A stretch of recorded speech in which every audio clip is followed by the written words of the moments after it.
Well, a lot of clarity was obtained on Friday afternoon at a time when we all thought Deshaun Watson was choosing between the New Orleans Saints and the Atlanta Falcons. Nope. Money talks. Here come the Cleveland Browns. Money talks, baby. Money screams. Yes. Money screams. And really, that's what it came down to. And Mary Kay Cabot, the Cleveland Plain Dealer, had a great item on Sunday that basically, once the Browns realized what a mess they had with Baker Mayfield, they started digging deep into the couch cushions at Jimmy Haslam's house for a few more million here and a few more million there, loose change from the billionaire, in order to get Deshaun Watson, because they knew they had a mess with Baker, so they had to get Watson's attention again, and nothing gets a guy's attention like $230 million fully guaranteed on a 5-year deal. Every penny fully guaranteed, $46 million per year, 5 years. Every penny fully guaranteed. It's signing a record deal, and the Browns have a franchise quarterback, and the Texans finally offload a guy that has wanted to be out for 15 months. They've wanted to get rid of him for 15 months, and they get a big haul of picks in return for Deshaun Watson. Texans handled it very well at the end of the day. Yes, they did. I praised them last week. Smartest thing they've done in years, Chris, the way they handled this to get what they wanted, to make sure that Deshaun Watson wouldn't ultimately narrow his list down to one team that he would go to before the Texans knew what they were getting and leave the Texans with no leverage. They pre-qualified everyone who had permission to talk to Deshaun Watson, so they knew what they were going to get. It was just a matter of Watson picking where he wanted to go. And ultimately, unexpectedly, stunningly, he picks the Browns. Yeah, I mean, stunningly, but I mean, as a football fan, I'm happy about it. I am. I love it. I do. I mean, yes, money talks, like you said. I mean, guaranteed money with probably suspension, staring them down in the face. You get that. Okay, that makes sense. The Browns, the fact that I don't know. Again, I thought they had another plan for what, happened here as far as, wait, if Baker Mayfield's unhappy that we get too far down the road, I just thought they would have another plan in place like we talked about last week a little bit. That was a little bit shocking. That, yes, there was no plan. And, oh, no, wait, we've really pissed Baker Mayfield off now. Now we've really pissed him off. Oh, no, I don't know. We thought we were just going to be okay to go visit Deshaun Watson, and that wouldn't be an issue. Oh, it is an issue. Oh, no. Now he definitely doesn't want to come back. You're right. That's what changed the game there as far as getting Deshaun Watson signed up in Cleveland. And as a football fan, I am glad to see it. I'm enjoying this AFC quarterback league showdown that's about to happen here in 2022. And for Deshaun Watson, one of the things that bothered me last week was he was as a player, I was going, man, it bothers me a little bit that he's picking a place just based on where he wants to live. It's just not a good recipe for success. It's not. I mean, that's, Brady didn't pick Tampa Bay because he just wanted to live in Tampa, or Peyton Manning because of Denver. And I think he picked ultimately the best place for him, and for him to have some success, and for us for good television in the AFC. Once he's on the field, and that's the it's other going to be side a while. of this. We don't know when he's going to be on the field, and there are a lot of different ways this can go. And it's curious how this is unfolded. 10 days ago, and it was only 10 days ago, so much has happened since Friday, March 11th, but that was when the grand jury considered 9 criminal complaints against Deshaun Watson. The grand jury decided not to indict him on any charges, misdemeanor or felony. That created a sense that everything's fine. Everything's fine. It's fine. Let's go. And not it's fine like the dog, if that is a dog in that cartoon, and all the fire, this is fine. No, everybody thought it was really fine. It wasn't sarcastic fine. It's fine. Let's go get him. Let's go get him. Let's go get Deshaun Watson. And over that weekend, March 12 and 13, they all started coming out of the woodwork. And I think the media, some in the media, helped goose that process by saying, hey, this team's interested. Hey, that team's interested. Hey, that team's interested. And you know what? A lot of them were interested. Yeah. A lot of them were. They took that grand jury finding, a lack of an indictment, to mean it's open season. Go get Deshaun Watson. We'll worry about the legal situation later. Well, now here we are, 3 days removed from Watson picking the Browns. And I think that legal situation, now that we've ended this offseason competition, the closest thing to a football game we're going to see other than the scouting combine, until September. Ooh, we got 4 teams in a multilateral tug of war to get Deshaun Watson. It's competition. It's reality TV. Oh, he picked the Browns. Okay. Oh, wait, there's 22 civil lawsuits pending against Deshaun Watson. Oh, wait, you know what? The grand jury could reconvene at any time, and a new prosecutor could take up these issues, only limited by the statute of limitations. Oh, wait, the feds could do something about all of this stuff if they want to. Oh, wait, this is a huge embarrassment for the NFL. Like, they've forgotten about all that, and now it's back. Now it's back. It never went away. But these 22 civil cases are going to hover over the Browns. They're going to hover over Deshaun Watson. My first reaction was, take some of that money and make these cases go away. And I don't mean it in a pejorative sense. I don't mean it in a trivial sense. I mean it in a secure justice. Give these individuals who believe their rights were violated a sense that they have gotten their justice. That's why they sued. That's how the civil justice system works. Give me money in exchange for the damage you've done to me. He needs to get these done. He needs to put it behind him. He needs to take his suspension. He needs to stop fighting. And my concern is that his camp is wired to fight. They're still inclined to say everybody's lying. I'm sorry. Somewhere between 1 and 22, that goes away. At 1, I'm willing to hear you out. At 2, okay. 3, I start getting a little nervous. 4, 22, I don't know where the number is between 1 and 22, Chris, but 22 is on the wrong side of me assuming that they're all lying, they're all wrong, right. They're all delusional, they're all conspiring. So it's time to make it all go away. And again, I don't mean make it go away in a trivial sense. I mean get everyone in a room, get it resolved, do the right thing, take your suspension, move on with your career. Yeah, well, I mean, it seems inevitable that we're going to get some sort of suspension. It's just about how long it's going to be. You know, that's got to be, of course, Cleveland, the fact that they offered this contract, like you said, fully guaranteed, and now they can finagle their way, wiggle their way around, maximum suspension as far as the financial burden it would be on Deshaun Watson. I don't know. I think there is the ways the NFL can go around that too a little bit. No, but I hear you, Mike. I mean, this is going nowhere. So I'm a little surprised that, hey, you already talked about it. Nick Caserio, what a great job he did. I mean, yes, what a great job.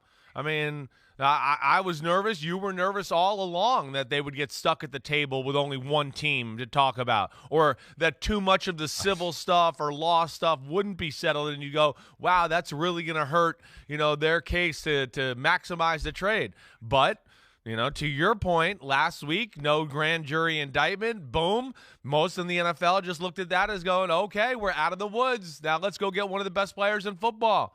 And Caserio, brilliant. The fact that he got all that he got from this. I mean, it really is. I mean, you're right, Mike. I mean, Cleveland's going to have to deal with this. It doesn't look like Deshaun Watson, or we haven't heard anything that settlements are coming. I'm still sitting here going, I'd like to just hear from Deshaun Watson and just a comment once, just as a fan of the guy before all this happened. As a quarterback, I'd like to hear a comment, something. So there's a lot of things here that are a little strange, and I am a little surprised that the Texans were able to get full, worth out of this trade because of some of the stuff that's still kind of floating around here. I really am. They played it perfectly. Yeah. I got to give them a ton of credit. They seized the momentum that emerged once teams started pursuing Deshaun Watson. And Caserio mentioned the other day that there were actually a few more teams that didn't meet the minimum requirements to get to the table. Let's hear that while we're in that neighborhood. Here's Caserio talking about whether and to what extent other teams were pursuing Deshaun Watson. Yeah, I would say there was a fair amount of teams. I think the teams, what we try to do is bring the teams that had, I would say, a legitimate interest, and that was kind of based on, I would say, maybe the compensation that was presented, kind of going back to the earlier question Brooks asked. I think there was a certain threshold that I kind of had established in order to make it a legitimate discussion, and if we got to that point, then we can gauge a little bit further. So, I would say I don't want to get into the exact number, but, it was probably a few more than, however many teams that everybody was reporting on here at the end. A few more than everybody was reporting on. We don't know who they are. We may never find out who they are. The Colts at one point inquired, and the Texans said, no, we're not trading him within the division. And they had 4 other viable offers in hand. But here's why I'm not a general manager and Nick Caserio is. My advice was find out all the teams that are interested, find out the teams that Deshaun Watson is interested in, and then try to spark an auction among those teams to get the highest possible bid. The problem is Watson may have come out of those conversations saying, hey, I only want to go to Cleveland. I'm not going anywhere else. Cleveland's it. That's the only team I'm waiving my no-trade clause for. That's when the Texans would have been screwed. So they made the smart move. Before you even get a chance to sit down and talk to this guy, you have to tell us what you're willing to give us, and we have to say that's enough. So the other three teams, Saints, Falcons, Panthers, they were willing to do something similar, if not more than what the Browns were willing to do in order to even have the ability to speak to Deshaun Watson. Now, you mentioned you'd like to hear from Deshaun Watson, Chris. Has there ever been a time when a team has acquired a franchise quarterback and not had an introductory press conference? Has that ever happened before? Not that I can remember. Nope. I've been waiting to hear something like it. Like, we're going to have it in a few days. And, of course, it's crickets as far as that's concerned. So, yeah, that says a lot right there. I mean, it's a like monumental league-changing trade and contract to go along with it, and we're still haven't really heard from the team, at least seeing them in person, talking to a mic, have to answer a few questions and do that. Yeah, I think that's pretty crazy. You know what? I'm actually asking the Browns right now because I'm not going to assume they're not going to do it simply because they issued a flurry of statements yesterday when they announced the trade. It could mean they still are going to do it. A lot of times you'll see the initial announcement and there'll be some quotes, and the one word that showed up in every quote from ownership, from GM Andrew Berry, and from Coach Kevin Stefanski was extensive. We did extensive research. We did extensive homework. We looked at this extensively. And yes, these teams all have in-house security departments, retired police officers, law enforcement who know how to get to the bottom of things, know how to gather information. Although I wonder how adept they all are across the board, based upon the fact that, for example, in 2007, Mike Vick had an active dogfighting operation in Virginia that the Falcons somehow didn't know about. I mean, come on. You gave this guy a $100 million contract, and you didn't find out about.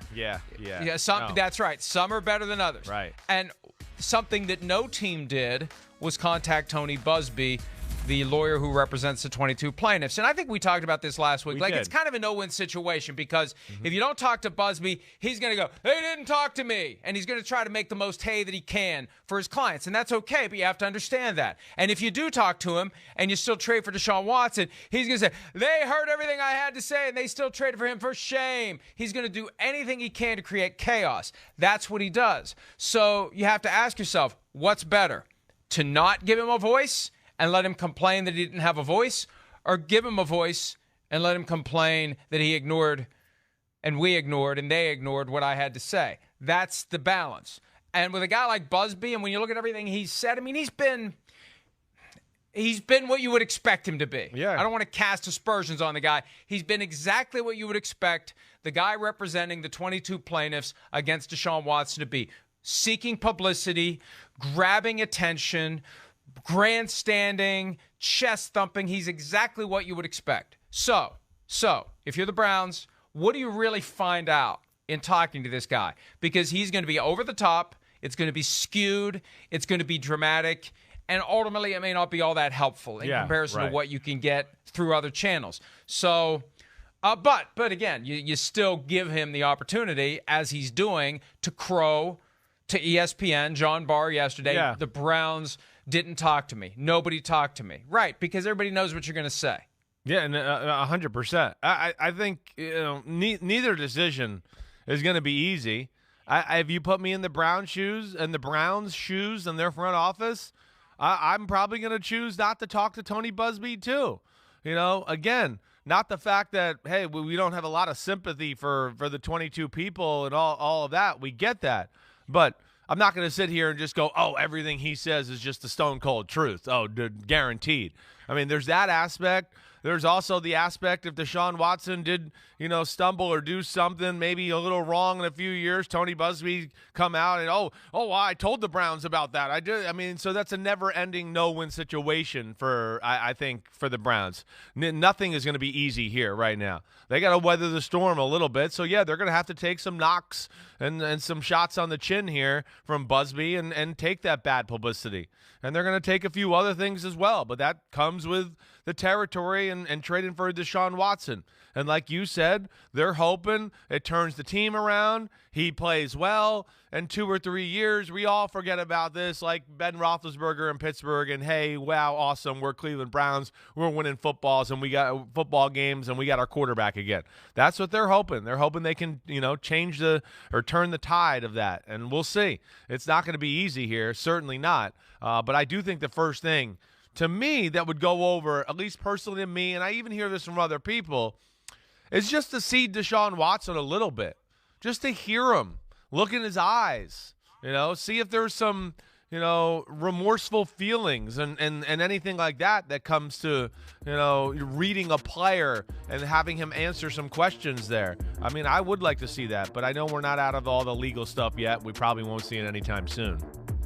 According to the Browns, they haven't confirmed the timing yet of a press conference in connection with the trade for Deshaun Watson, but they will keep us posted, so we will keep you posted on when there will be. It sounds like there will be a press conference, and it's not going to be pretty. It shouldn't be pretty. No, right. There should be some tough questions, and we should see how they answer them. And, Stephen Ross, the owner of the Dolphins last year, insisted on all 22 of the cases being settled before the Dolphins would be allowed to trade for Deshaun Watson, and ultimately 18 of the individuals were ready to go, 4 refused, and that blew the whole thing up.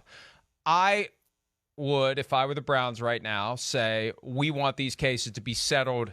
I would enter into the I wouldn't demand that they be settled before the trade, because I think if you make that demand, you're not getting Deshaun Watson when you have 3 other teams at the table. But I would want some sort of an assurance that these cases are going to be resolved. Yeah. And there's a way the NFL can take control of this. I've been going back and forth on whether or not the NFL will take action against Deshaun Watson before or after the civil cases are resolved. And the one thing I keep coming back to is this. There's a chance he wins all 22 of these cases. There is due process. He's not accused of anything criminally. These are civil claims. I'm not trying to minimize the allegations, but it's a different context. The criminal process has not secured any traction. So if he should somehow win the 22 cases that are pending against him, what did he do wrong at the end of the day if he would win those? Yeah. What did he do wrong? What can you do to him? Right. He was found to have engaged in no misconduct of any kind. Now, the NFL could at that point say your habit of securing massages via social media and hoping or engineering that many of these become sexual encounters. We're not fine with that, and we believe that some sort of intervention is necessary. And there is language you could cut and paste right from the letter that was sent to Ben Roethlisberger in 2010 when he was suspended by the league. So they could do that at the end of the day. They could do that then. They could step in now and suspend him for what we already know. Or they could just say this, and they have broad powers to put guys on paid leave. This would be a way, I think, to force a settlement. You say to Deshaun Watson, you're not playing until these are resolved. You can decide how they're going to be resolved. You're not playing until they're resolved. Now, that puts him in a tough spot because it drives up the settlement price dramatically because he can't play until these are resolved. And it puts the Browns in a horrible spot too. But you know what? The Browns have voluntarily jumped into this quicksand with Deshaun Watson. They're going to sink as far as he sinks. And the lifeline, the only lifeline, is settle the cases. Secure justice with the individuals. Turn the page on this ugly chapter in your life and move forward. And the NFL can't. The NFL, I think, can be very direct with the Browns and Deshaun Watson and say, look, here's how it's going to be. You're going to settle these cases or we're not letting you play until they're over. So you decide what you're going to do. And then communicate that to him quietly. Here's what you need to do. And if you don't do it, you're not playing. You're just not playing. You'll be on paid leave. It's up to you. You decide. Settle them and get suspended without pay or fight them and get put on paid leave. It's your decision. Hi, I'm Mike Tirico, and thanks for watching. Make sure to hit subscribe for the latest news and highlights from NBC Sports.